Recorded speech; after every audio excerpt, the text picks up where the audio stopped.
My name is Olivia, I am 20 years old and I live with anxiety and panic attacks. I want to make an apology straight up at the start of this video if I'm really awkward. I'm still getting used to this whole talking to a camera thing, and I think this is like my first video where I'm just gonna sit down and just like talk to the camera. My ukulele's over there. It's scary, okay? The first part of this video will be me discussing basically when I first started getting panic attacks and that sort of thing, and sort of just my experience with it in general. The second part of this video will be where I explain 5 different tactics, I guess if you could call it that, that I personally have found useful when having a panic attack. I want to reiterate that these are 5 things that I personally have found that help. If you try these things and they don't work for you, that's fine, that's cool. Keep looking, keep trying to look for things, whatever helps, whatever makes you feel better, do it.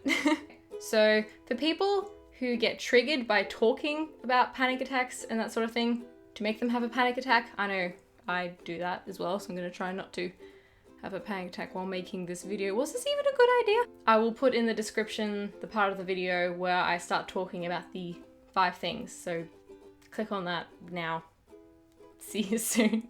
Okay, so I first remember having my first panic attack when I was around 13 years old.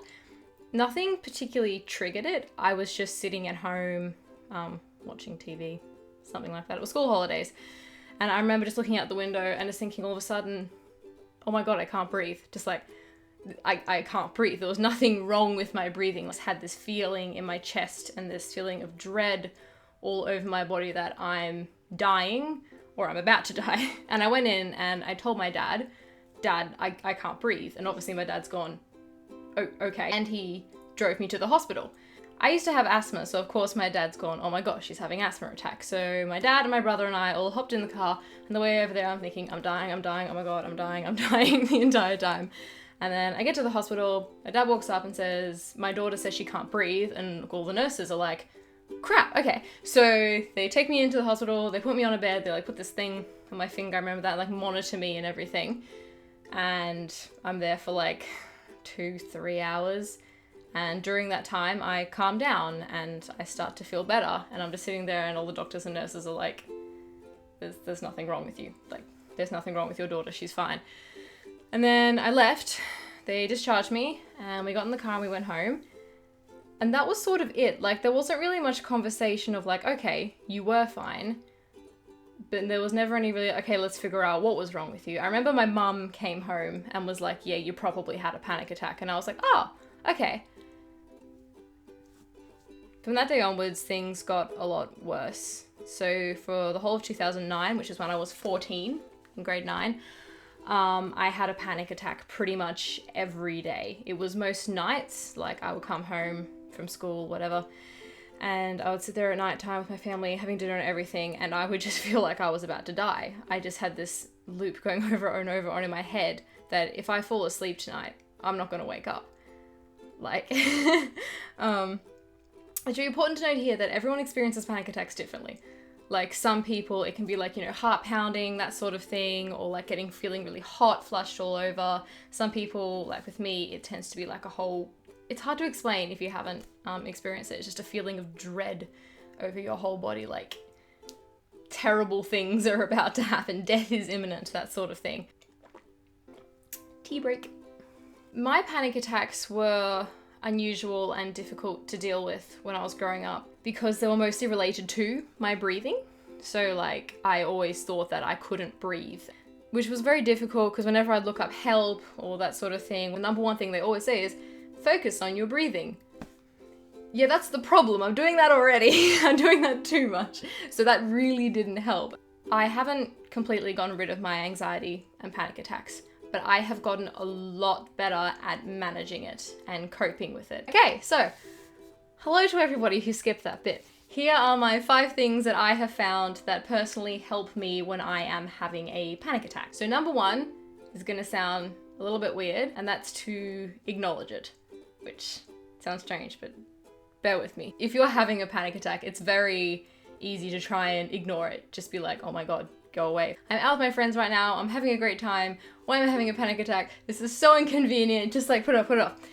That may work for some people, so if that does work for you, then please go ahead, do it. But I have found if I try and do that, it's just going to keep nagging and bugging away at me, and it's going to be a bad time. Just talk calmly to yourself. Like, don't acknowledge in a way that, holy shit, I'm having a panic attack. Acknowledge it in a sense that, okay, I am having a panic attack. I have had a panic attack before, and I survived. I found it really comforting to say to myself, I have been through this before, and I have survived every time. Acknowledge it and remember that you have been through this before and you are so brave and you have survived every single time. Go you. I am proud of you. You should be proud of yourself. You're awesome. So number 2, this one may work for you or it may not, once again. I have a few like chants or like mantras. That sounds really weird. Just like little sayings and things that you can say to yourself just to calm yourself down. I have one that my mum gave me that she used to sing to herself, which was where she sang, I approve of myself, I approve of myself, I approve of myself. That was it, just basically that, over and over again. And it may sound really stupid, but if you are freaking out and you need to focus on something, man, say you approve of yourself. And you don't have to sing it out loud either, just say it along in your head or make up whichever one you want. Make yourself up a mantra. And make sure it's positive and self-affirming. And just repeat it and repeat it and repeat it until you feel okay again. Another one my mum told me, she's great, my mum, should introduce you to her one day. I think she got this one out of a book. I may have to credit that in the description because I can't remember what it was. And it's, I trust the process of life and I am safe. Just reaffirming to yourself you are safe where you are in this time. So yeah, chants and sayings. Sing them out loud, say them out loud, say them in your head, say them under your breath. If that works for you, go for it. Number 3, breathing. I said I wasn't going to talk about breathing, but this is just a really, really tiny one because I was always focusing on my breath constantly. I was of course hyperventilating. So I was breathing in way more than I was breathing out, which would result in me getting like pins and needles all throughout my face, my body. The face ones were terrible. Oh my God, they were so bad. I still get them every now and then, but nowhere near as much as I used to. Yay. If you find yourself breathing in too much and hyperventilating, which your body is wanting to do because it thinks, oh my gosh, air's a good thing, need lots of air, but too much air, body, too much. Focus on your exhale, making it longer than your inhale. Doesn't matter what length it is, whether you like it or not, your body will naturally calm down. I've tried it. It doesn't matter what you're doing, like you will start calming down, even if it's the tiniest bit. Number 4, ground yourself. This one may sound a little bit weird to begin with. This one's particularly good if you're sitting down, like on a busy train or something and you find yourself freaking out. Grounding yourself is a way to bring yourself back to the present, bring yourself back to now, and gets you out of your head. When you're panicking, you're freaking out, there's so much going on up here, like, oh my God, oh my God, oh my God. And you need to bring yourself out into the real world. If you're sitting down, just press your feet into the ground, wiggle your toes, press your hands into your thighs. One that I find particularly useful, I personally find rocks really helpful. I have these really pretty ones in like different colors and everything. Look at this one. I keep like rocks like this one in like every single one of my bags to have in case of emergencies. In case of emergency, break glass, bust out, calming rock. What I do is I hold it in my hand and I just close it up and just feel the rock and just hold it. I find that very grounding. Some people might be like, Olivia, that's really weird. That would never work for me. Once again, that is fine. This is just personally what I have found works for me. If you find that holding a rock calms you down. And number 5, this one I'm going to say that everyone can do. And I'm gonna really, really encourage everyone to focus on this. It is really, really, really important to be patient with yourself. Be kind to yourself. I know, believe me, I know it is so hard, especially when you're out doing something really important or something really fun and your body starts freaking out. It's like, it can feel like your body is betraying you. It's really easy to get really upset with yourself and be like, why is this happening now? Like, you're my body, you're supposed to be on my side, you know, I'm not supposed to be like fighting against you. So just be kind to yourself, be patient, keep trying things.